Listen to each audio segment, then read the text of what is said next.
여러분 안녕하세요. 성경을 사랑하는 남자 예레미야입니다. 기독교인이라면 한 번쯤 들어보셨을 만한 성경 구절, 항상 기뻐하라, 쉬지 말고 기도하라, 범사에 감사하라. 찬양에서도 자주 인용되는 말씀인 만큼 기독교인들에게 정말 많이 사랑을 받고 있는 구절인데요. 어떤 분들은 이 말씀이 어떤 맥락에서 사용되었는지, 특히 기뻐하고 기도하고 감사하는 것에 대해서 오용하시는 경우가 있습니다. 왜 바울은 하나님의 뜻으로 기뻐하고 기도하고 감사하라고 이야기한 것일까요? 그리고 바울은 이런 메시지를 담은 데살로니가 전서뿐만 아니라 데살로니가 후서까지 쓰게 된 걸까요? 지금부터 한번 파헤쳐 보도록 하겠습니다. 구독과 좋아요, 알림 설정 부탁드릴게요. 데살로니가전서 1장은 바울이 데살로니가 지역을 전도하고 난 뒤에 교회 상황이 어떻게 변했는지를 이야기하고 있습니다. 우리가 너희 모두로 말미암아 항상 하나님께 감사하며 기도할 때 너희를 기억함은 너희의 믿음의 역사와 사랑의 수고와 우리 주 예수 그리스도에 대한 소망의 인내를 우리 하나님 아버지 앞에서 끊임없이 기억함이니 하나님의 사랑하심을 받은 형제들아 너희를 택하심을 아노라. 바울은 편지 서두에서 데살로니가 교회 부흥에 대해서 감사해야 하고 있습니다. 5절에선 자신의 복음 선포가 그저 선포로만 머물지 않고 성령의 역사를 통해 변화하고 성장하고 있음을 밝히죠. 데살로니가 교회의 부흥에 대한 소문은 날로 퍼져서 8절에선 데살로니가 지역에 위치한 마게도냐 지방과 더 나아가 고린도 도시가 있는 아가야 지방까지 이르러서 다 들린다고 이야기를 합니다. 아가야의 소문이 들린다는 표현을 미루어 보아 바울은 지금 아가야, 특히 고린도에 있음을 알 수 있겠죠. 데살로니가전서 2장은 바울이 어떻게 데살로니가 교회에 복음을 전했는지를 설명합니다. 너희가 아는 바와 같이 우리가 먼저 빌립보에서 고난과 능욕을 당하였으나 우리 하나님을 힘입어 많은 싸움 중에 하나님의 복음을 너희에게 전하였노라. 이 보도를 보면 데살로니가 지역을 방문하기 전에 빌립보에서 전도 여행을 하면서 데살로니가로 갔음을 알 수 있죠. 이 내용에 해당되는 게 사도행전 16장에 나타나 있습니다. 빌립보서를 다룰 적에 이야기하겠지만 루디아를 만나서 교회를 개척하는데 귀신 들린 여종에게 귀신 축출한 이유로 사람들에게 매를 맞고 옥에 갇히게 되죠. 이후 풀려나서 데살로니가로 온 것 같습니다. 정말 힘들고 아픈 와중에 데살로니가에서 복음을 전하는데 얼마나 어려울까요? 그렇기 때문에 데살로니가 교회의 부흥이 바울에게는 성령의 역사로 다가올 수밖에 없었을 것입니다. 그런데 3장에서 바울은 이런 이야기를 합니다. 이러므로 우리가 참다 못하여 우리만 아데네에 머물기를 좋게 생각하고 우리 형제 곧 그리스도의 복음을 전하는 하나님의 일꾼인 디모데를 보내노니 이는 너희를 굳건하게 하고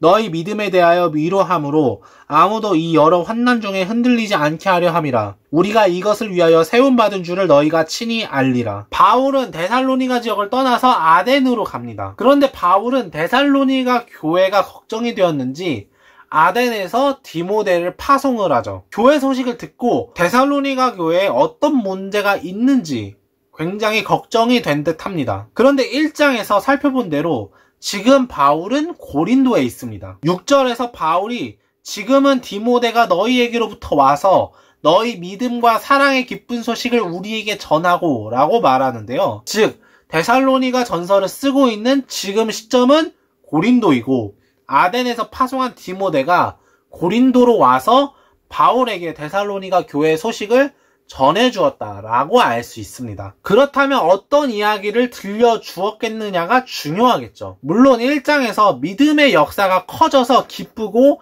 감사하다는 이야기를 하겠지만 5장이라는 많은 분량을 감사해서 편지를 썼다고 하기에는 내용들이 굉장히 다릅니다. 편지라는 건 어떤 목적성을 가지고 쓰는 것이죠. 모든 편지들엔 그 목적과 내용들이 있습니다. 바울은 이런 이야기를 합니다. 주야로 심히 간구함은 너희 얼굴을 보고 너희 믿음이 부족한 것을 보충하게 하려 함이라. 믿음의 역사가 크고 교회가 계속 부흥해가는 데살로니가 교회에게 믿음이 부족한 것이 있다고 이야기를 합니다. 달리 말하면 바울이 걱정해서 디모데를 파송한 이유, 그리고 편지를 쓰는 이유, 이것이 교회의 믿음이 부족한 것을 채워주기 위함이었다라고 생각할 수 있겠죠.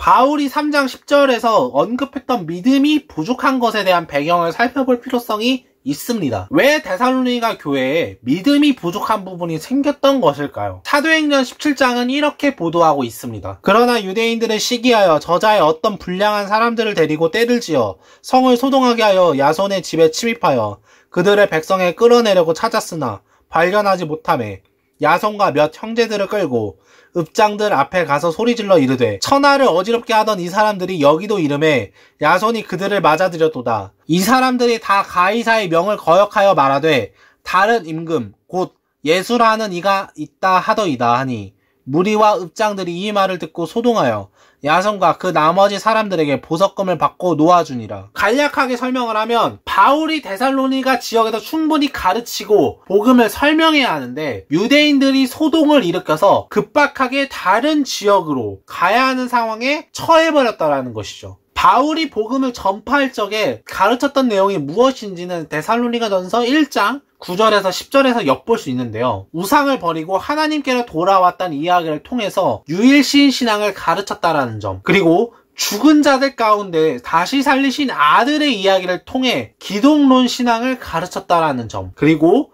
그 아들이 하늘로부터 강림하신다라는 이야기를 통해 종말론 신앙을 가르쳤다는 점을 알 수 있습니다. 그러면 도대체 바울은 어떤 점을 충분히 가르치지 못했을까요? 4장 이후의 내용들을 살펴보면 알 수 있습니다. 4장에서 바울은 하나님의 뜻은 거룩함이라고 이야기를 하죠. 이 거룩함은 금욕하고 개인의 경건을 훈련하는 그런 차원으로 국한시키지 않고 사회적인 관계 속에서 사람들과 어울리면서 형제사랑을 실천해 나가는 그런 것까지 포함하는 거룩함입니다. 그런데 문제는 왜 바울이 거룩함을 이야기했겠느냐라는 것이죠. 이 다음 단락에서 바울은 이렇게 이야기를 합니다. 형제들아, 자는 자들에 관하여는 너희가 알지 못하며 우리가 원하지 아니하노니 이는 소망 없는 다른 이와 같이 슬퍼하지 않게 하려 함이라.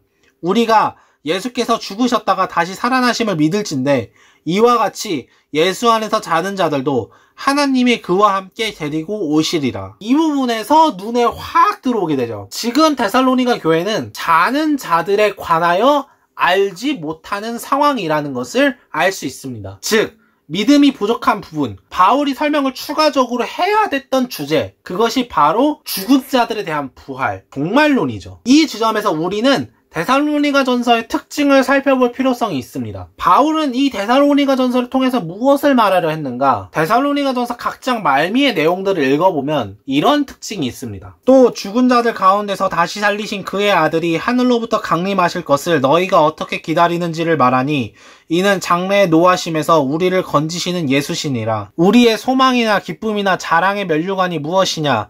그가 강림하실 때 우리 주 예수 앞에 너희가 아니냐. 너희 마음을 굳건하게 하시고 우리 주 예수께서 그의 모든 성도와 함께 강림하실 때에 하나님 우리 아버지 앞에서 거룩함에 흠이 없게 하시기를 원하노라. 주께서 호령과 천사장의 소리와 하나님의 나팔 소리로 친히 하늘로부터 강림하시리니 그리스도 안에서 죽은 자들이 먼저 일어나고 평강의 하나님이 친히 너희를 온전히 거룩하게 하시고 또 너희의 온 영과 혼과 몸이 우리 주 예수 그리스도께서 강림하실 때 흠없게 보존되기를 원하노라. 동일하게 반복되는 말, 주님의 강림을 말하죠. 그만큼 바울은 데살로니가 교회에게 종말론을 정확하게 가르치고 싶었던 것을 알 수 있습니다. 그러면 종말론에 대한 어떤 내용이 문제가 되었는가를 알아야겠죠. 바울은 이렇게 이야기를 합니다. 주께서 호령과 천사장의 소리와 하나님의 나팔 소리로 친히 하늘로부터 강림하시리니 그리스도 안에서 죽은 자들이 먼저 일어나고 그 후에 우리 살아남은 자들도 그들과 함께 구름 속으로 끌어올려 공중에서 주를 영접하게 하시리니 그리하여 우리가 항상 주와 함께 있으리라. 그러므로 이러한 말로 서로 위로하라. 지금 바울은 부활의 순서에 대해서 이야기를 하고 있습니다. 먼저 죽은 자들이 부활하고 그 다음에 살아있는 사람들이 신령한 몸으로 변해서 주님과 함께 있을 것이라고 말하죠. 이것이 진짜 맞다 아니다에 대한 이야기가 있는데 그걸 떠나서 핵심은 이러한 말로 서로 위로하라 라는 권면입니다. 즉 교회 내에서 신앙생활을 하다가 일찍이 돌아가시는 성도들이 발생하게 되었고, 지금 돌아가시면 주님이 재림하시는 걸 보지 못하기 때문에 큰일 난 거 아니냐, 뭐 이런 소동이 벌어지게 되는 것이죠. 바울은 데살로니가 전서를 통해서 우리 모두 주와 함께 있을 것이다 라고 이야기를 합니다. 그렇기 때문에 지금 살아있는 자들은 주님 재림하실 때까지 거룩함을 계속 지켜나가야 한다는 것이죠. 소동에 휘말리지 말고요. 기독교인에게 너무나도 유명한 말씀인 항상 기뻐하라, 쉬지 말고 기도하라, 범사에 감사하라. 이 말씀은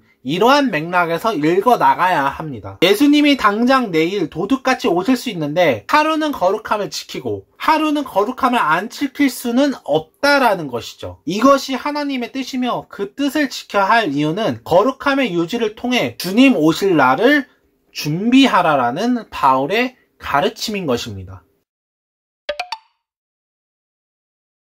문제는 데살로니가 전서를 받은 데살로니가 교회에서 또 다른 혼란이 생기게 된 것입니다. 바울은 분명히 사회적 관계 속에서 형제사랑을 실천하면서 거룩함을 지키라고 권면을 했는데 이걸 오해하거나 악의적으로 비틀어서 공포를 조장하고 자신의 살림살이를 포기하게 만드는 말도 안 되는 일들이 벌어지게 되는 것이죠. 그래서 교회의 일대 혼란이 다시 생기게 됩니다. 데살로니가 후서는 그 혼란을 종식시키는 목적에서 저술되었습니다. 바울은 이렇게 이야기를 하죠. 형제들아, 우리가 너희에게 구하는 것은 우리 주 예수 그리스도의 강림하심과 우리가 그 앞에 모임에 관하여 영어로나 또는 말로나 또는 우리에게서 받았다는 편지로나 주의 날이 이르렀다고 해서 쉽게 마음이 흔들리거나 두려워하거나 하지 말아야 한다는 것이라. 여기서 우리에게서 받았다 하는 편지는 아마도 데살로니가 전서일 가능성이 높습니다. 문제는 전서의 핵심 주제였던 종말론을 오해해서 신앙이 변질되고 공포를 느끼며 거룩함을 지키라는 명령을 제대로 수행하지 못하게 되는 것이죠. 그래서 바울은 예수님의 재림에 대한 순서, 과정에 대해서 자세하게 설명을 합니다. 누가 어떻게 하여도 너희가 미혹되지 말라. 먼저 배교하는 일이 있고 저 불법의 사람 곧 멸망의 아들이 나타나기 전에는 그날이 이르지 아니하리니 그는 대적하는 자라. 신이라고 불리는 모든 것과 숭배함을 받는 것에 대항하여 그 위에 자기를 높이고 하나님의 성전에 앉아 자기를 하나님이라고 내세우니라. 예수님 재림 이전에 신앙인들의 배교가 있고 그 다음에 불법의 사람이 출현해야 예수님이 재림하실 것이다 라고 응답을 합니다. 그런 불법의 사람이 누구냐? 아무도 모릅니다. 간혹 이 내용을 현실 상황에 대입해서 풀이하려는 경우가 있는데 계시록 때와 마찬가지로 적절한 해석은 아닙니다. 바울이 말하려는 것은 그 정체가 누구냐가 아니라 예수님의 재림에 대한 징조가 있으니 너무 불안해하지 말라라는 것이죠. 이런 징조가 나타나기까지 그리스도인은 거룩함을 지키면서 신앙생활과 사회생활에 충실해야 된다 라고 이 바울은 말하는 것입니다. 여러분은 종말에 대해 어떻게 생각하시나요? 어떤 분들은 심판, 어떤 분들은 기쁨, 어떤 분들은 무서움, 등등 많은 생각을 할 수 있을 것 같습니다. 그러나 중요한 건 내가 종말을 어떻게 생각하느냐가 아닌 것 같습니다. 종말을 어떻게 맞이하느냐가 중요하겠죠. 데살로니가 전서와 후서는 그것을 말하는 것입니다. 종말 때 휴거한다, 부활한다, 연옥한다, 뭐다 이런 이야기를 하려는 것이 아니라 종말의 때까지 그리스도인이 해야 할 일이 있다라는 것이죠. 그것이 거룩함, 곧 형제사랑을 실천하면서 내가 도울 수 있는 부분들은 돕고 항상 기뻐하고 쉬지 말고 기도하고 범사에 감사하라는 것, 그 거룩함을 계속 실천하는 것이 하나님의 뜻이고 그리스도인이 해내야 될 종말을 맞이하는 태도라는 것입니다. 오늘 영상은 여기까지입니다. 도움이 되셨다면 구독과 좋아요 한 번씩 눌러주시고요. 저는 다음 영상에서 찾아뵙도록 하겠습니다. 그럼 모두 안녕.